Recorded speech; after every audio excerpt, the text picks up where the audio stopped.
Thousands of protesters have been at it non-stop for 4 days, demonstrating against the Gaza war outside the Democratic Convention in Chicago.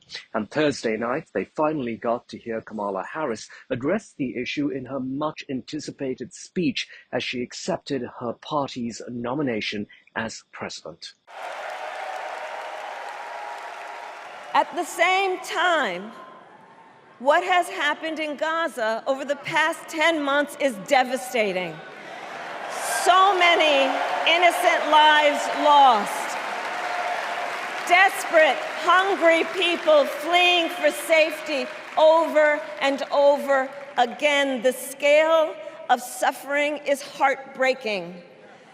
President Biden and I are working to end this war such that Israel is secure, the hostages are released, the suffering in Gaza ends, and the Palestinian people can realize their right to dignity, security, freedom, and self-determination.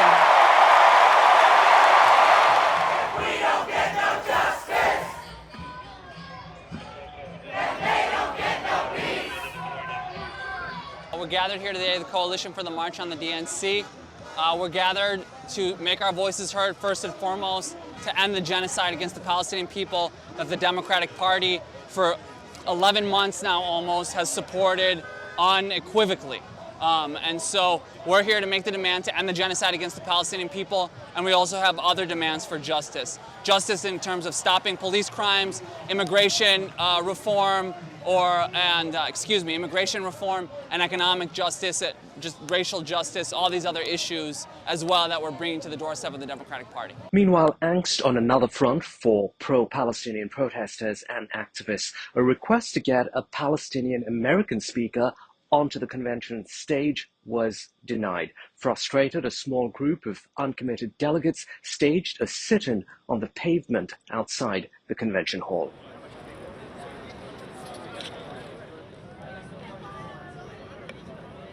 They talk about, oh, our party is a Big Ten party, we are inclusive, Muslims, Jews, white people, black people, doesn't matter, we welcome everybody.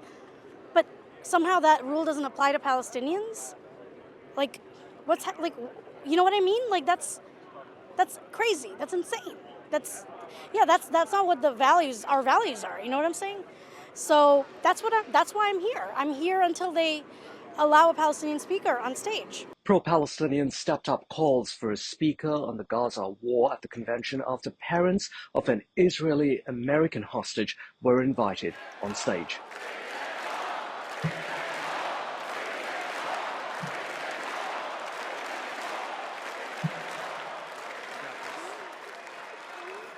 This is a political convention, but needing our only son and all of the cherished hostages home is not a political issue. Pro-Palestinian protesters have said Kamala Harris risks losing votes over the US's backing for Israel's war in Gaza. For CNN News 18, Alistair D'Souza in Washington, D.C.